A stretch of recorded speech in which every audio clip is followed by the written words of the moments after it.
got some incredible news. The rodeo legend is going to compete for the first time in years. Neal and Jon, how are you both doing today? Doing very well. How are you, Brandon? I'm doing great. Thank you so much for taking the time to speak with me today, and congrats on the Last Rodeo. Thank you. Thank you. It's a very, very good film. I got to check it out earlier this week. It is. I love being able to write in my notes "Old Man Rocky montage," and that always makes me excited. That was John's idea. It was to go back to the beginning of it. The whole idea is what would happen to me if anything ever happened to my wife, Reve. And then I started writing, and then we started building, and then Derek and I built the script, and then we handed it to John and said, John, make it yours. And what Jon Avnet did to this film by making it his, by having those old man Rocky moments, by having, the relationships between myself and my daughter, Sally, and how fractured that is and how we build that up. That to me, the bull riding sequences, which we'll talk about in a second, are like no other film you've ever seen before. John really captured what it's like to be a PBR rider. But I think what John did the best was pull out all the emotional moments for the characters, especially between myself and my daughter, Sally, how fractured it is and how we build it back up through faith and hard work. That's, to me, is the calling card for this film. I would agree. That was actually, I did want to get to the bull riding because I thought that was phenomenally shot and edited and everything. But I did want to kind of start with Jon. This, obviously, you're a writer, director, and a producer on this film. It's a lot of things to wear 3 hats on top of the very nice hat you're wearing now. What was it about this story and Neal that was so nice. What was it about the story that really drew you in and was like, I don't want to just be involved in this. I want to be so involved in this. Well, I thought that Neal and Derek had written something very unique. And also I thought Neal had made a really, really brilliant choice, which is his character is not a character of faith. He's lost his faith. And people know that Neal is very, very religious. And so to do this made it much more interesting to me to see his journey and why he lost it and could he reacquire it. So I thought that was quite a brilliant conceit. And then I felt I could really add something in 2 or 3 areas. One, the father-daughter stuff, I thought I could write to that. I'd worked with Sarah Jones before, and I thought she and Neal together would be explosive. And she was just great. And Michael T., who Neal and I have also worked with many times, in terms of the relationship between his friend, because Neal's character suffered a loss. And in so doing it, he gave up. He became selfish. He became self-indulgent. He hurt his family. He hurt his friends, and his journey back from that was something I thought could be very emotional. And then I could express it in the action.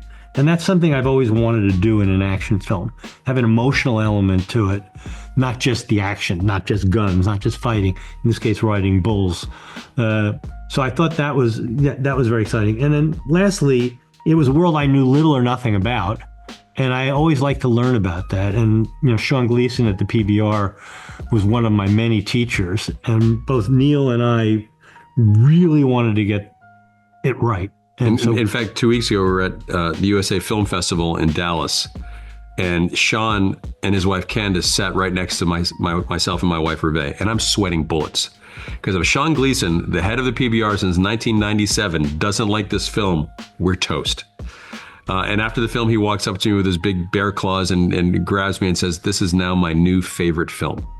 Oh, so to get that, because knowing how hard Jon worked on making the bull riding look authentic, but also fresh with a few new shots. There are shots in this film where on top of the bull, the point of view of me on top of the bull and shaking, it's like you're in a Fortnite game. It's just crazy awesome. And the shots of the tough young rodeo guys walking down the chute in slow motion with their muscles all ripped. It was these new shots that he added to the PBR world were just fantastic. And Sean Gleason just loved it. And I wouldn't be surprised if those shots aren't somewhere incorporated into the new PBR world. That wouldn't surprise me at all. And one thing which was very important to me was, the film is coming out in a couple thousand theaters in May 23rd, which is going to be a very, crowded weekend. You're going to have my good buddy Tom Cruise in a small movie called Mission Impossible, Lilo and Stitch. And I really wanted to do this movie for the big screen, and I really hope people will come out and support it because it's the kind of movie that you'll enjoy You won't be breathing at times, and then you'll be laughing, and I wouldn't be surprised if there's quite a few tears as well. So I wanted that big screen. And Yeah. You got a Western feel, and I thought that Neal was a leading man. He was basically, he could be Clint Eastwood, he could be John Wayne, he could be Jimmy Stewart, and I wanted people to see Neal as I saw it, and he has those qualities where he can express so much by doing so little, and his pain and his, who he is etched in his face, and you don't have to say that much, and it's so authentic. So it was important to get the world right, to get the bull riding right, and to allow Neal and this great group of actors to just breathe life into these characters and make this, film so exciting, for an audience in a theater. We worked really hard at making this a great movie. And Jon worked so hard on everything to make sure that that was going to be a fact. Fact is, this is a great movie. But what we need to do is we have to have people actually going to the cinema and saying, I want to see films where I can bring the whole family to. It's got edge to it. It's got crazy energy with the bull riding, but it's got this story of how a fractured relationship can mend itself through faith and hard work. But if you like those types of films, you can't sit back idly and say, I love those films, but I'm not going to go support. You have to go to the theater and tell Hollywood, we need more films like this, that I can bring the whole family to and have to cover ears and eyes at certain things, that we're actually going to talk about real life issues, how you get through hard relationships. And that's what I'm so proud of. Genuinely, I agree with so much of that, especially just Neal. I do also see you as a very strong leading man, and this film does a very good job of that.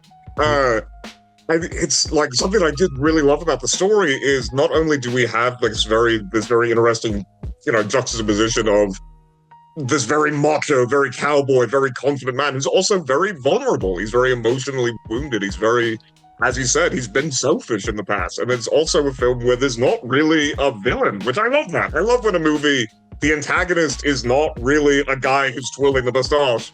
It's not Chris McDonough just he's going to be evil for some reason. It's life. Life is the challenge. And it's a faith-based story. That's kind of very, very important. No. Kind of that, why was that important to both of you? Was there ever any consideration of let's throw a villain in there, or was it always kind of important to have this be I don't want to say come to Jesus moment, but I kind of do. Well, the villain to me is my past. And now how can I face that villain? How can I overcome my selfishness of having lost my wife and now I'm about to lose my grandson? How do I overcome that selfishness and finally rise to the occasion and be the man that I'm supposed to be? And I went through the personal stuff in my own personal life years ago when I got fired from a show and I didn't have a job for a couple of years and I lost everything. And I drank myself silly and made it all about me. And as soon as I, questioned and I asked God, why have you forgotten all about me? I realized on that second that I had made everything about me. And it wasn't about serving him. It wasn't about serving my family. And then 1 minute later, a phone call rings. And then who's on the other end of that phone call? Graham Yost and Jon Avnet saying, hey, I heard you're going through some hard stuff. We want you to be the bad guy on Justified this year. Okay, I'm coming. But you better be ready because I'm coming hard. And ever since that moment, 12 years ago, whenever that was, I have worked my butt off to make sure the audience is never let down with my performances. Yeah, and he was there. I mean, he understood this character. And that pain, was what was pushing him. Having worked with Neal a lot and knowing what he's capable of, I was still surprised by just how not committed he was. That wasn't surprising. It was how good he was with or without a line of dialogue, how he was always there. And he did everything to help others. It was in many ways just the opposite of the character he was playing, who, as Neal said, had become so self-involved. And I just knew with the pain that Neal had in his life, that he could take an audience on this journey and do it in a way that is not look at me. It's more very subtle. And then all of a sudden, when you get to the end of the movie, you go, wow, this is powerful stuff. And I credit that, all to Neal and to his talent as an actor and who he is as a person. I'm really good at being a piece of clay. And when I have a great director mold that clay to perfection, that makes me so happy. And there's no other dude on this planet who does that like Jon Avnet does for me. So you can say as much you want about me, but this is teamwork, big boy. This This is the nicest interview I've had all week.